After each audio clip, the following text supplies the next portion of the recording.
So when you are in a group where you have five different people from five different countries, you have their perceptions as well.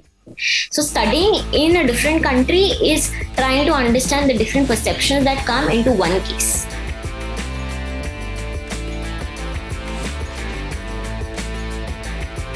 Hi Saloni, welcome to the Yocket Connect series. I would like to begin our conversation understanding about your background that will give some context to the viewers as well. So before we go ahead discussing about your masters in the UK, if you could give the viewers a background of yourself, that would be very helpful. Yes, of course, I can do that. Hello, everyone. My name is Saloni. I have pursued my master's in the UK in the University of Manchester and majored in international business with marketing. So a little background about me. I was studying in Bangalore, and then later when I had to move for my further studies along with my family, I've come to Mumbai, and I've pursued my bachelor's in management studies in Mumbai. Post that, I was really confused about what I wanted to do with my future. And as I said, I was going along with the herd, trying to go and give some CAT, some GMATs, and all of these tests and stressing myself unnecessarily. I did realize that I wanted to pursue, my interests were particularly in marketing, and I wanted to pursue something under that. So just to give myself a break and to understand if it is something what I wanted to do, I worked for 1 year as a marketing assistant. And that is when, I was sure about my understanding of my interests. And I did finally explore colleges in different countries. UK was, of course, not going to be the only choice. I did try to look into different countries and to different universities, and based on their modules, I finally landed in University of Manchester. I would want to get in detail of choosing the university in a particular country. So you mentioned that you did your own research and understood that UK is the top choice for a course like international business with a specialization in marketing. So which were those factors that made you choose UK over US or any other country for that matter for this course? Okay, so actually there are several factors that come into picture when you want to, pursue your education particularly. So for me, there were certain very prominent factors that I wanted to consider. Mainly, it was that I would not be able to stay in the country that I study in. Because of my family issues and all the other things, that I would have to come back to my country and pursue my work here. So that was one of the largest factors that made me choose the country that I would want to go to. Secondly is the budget. So I was comparing between two countries, which is USA and UK. And if you see, there is a vast difference between both of their budgets. And being budget conscious, and also when I am financing my studies from my family, I wanted to make sure that I am not putting too much pressure, and I also wanted to make sure that the amount that I'm spending is returned within a certain number of years. So yes, UK came out to be the prominent country over there. After that, yes, there are major challenges again you start facing within the country of your choice, because not all universities have the same fee structure. Not all universities are going to give you the same modules or the courses of your choice.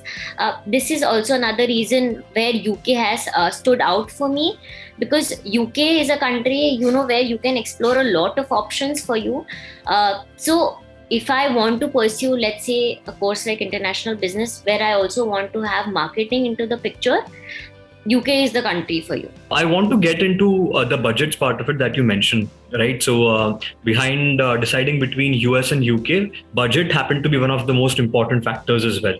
So for an Indian student who is moving to the UK for, let's say, a 1 year course, what is the kind of budget that he or she should set aside for themselves?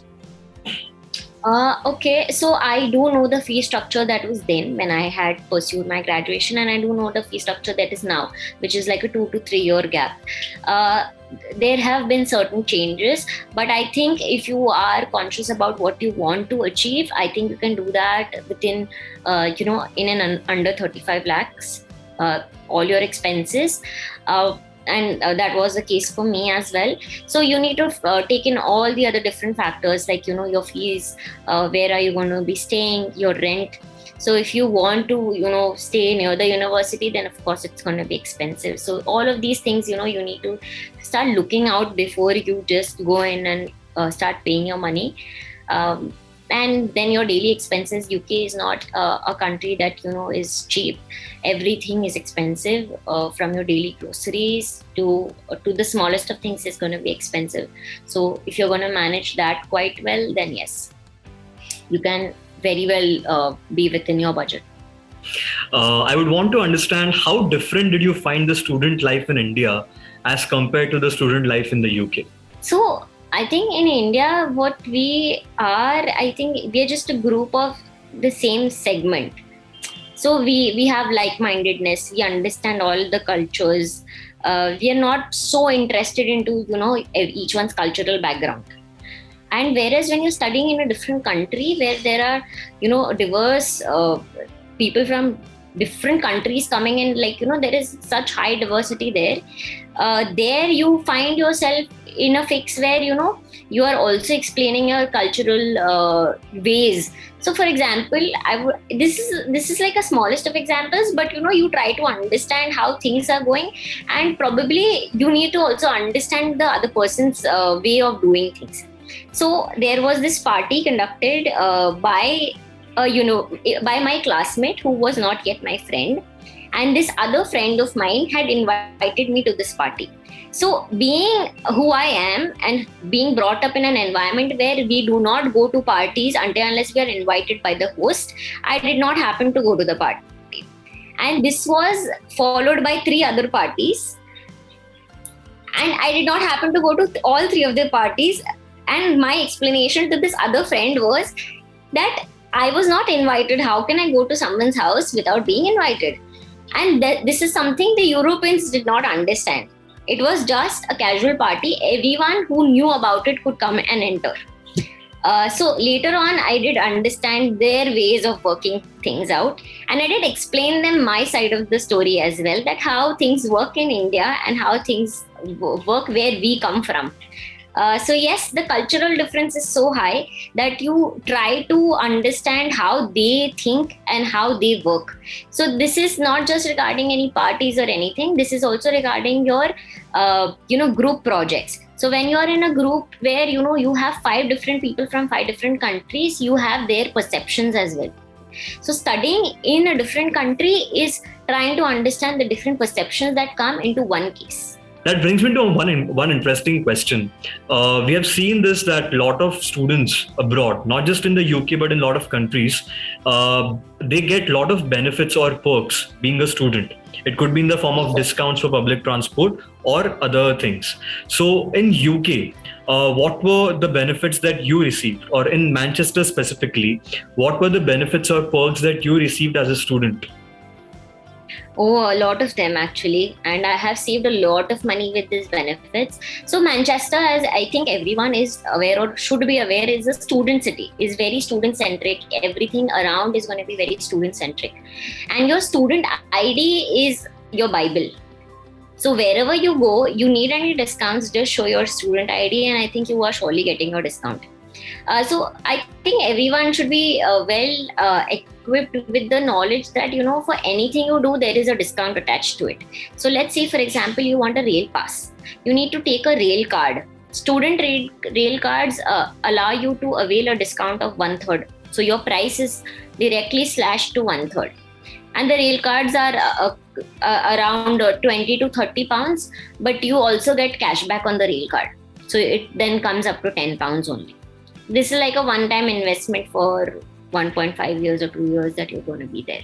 I have just one another question, which is, so you are someone who has, you have been a student, you have worked after your graduation, then you decided to move abroad for your master's, and then you have come back to India and you're working over here. So you have been through an entire process. Yes. From this process, if you recall and if you recall this entire journey of yours till now, what are the top 3 learnings from this process so far? So the first learning, of course, is the kind of independence I achieved for myself. I'm not talking about traveling by myself, coming back by myself, or doing my own laundry and cooking, but the independence automatically comes in terms of your mental abilities. When you are mentally able to take things and challenges on your own, this does not just help in terms of doing any physical tasks but even mental tasks.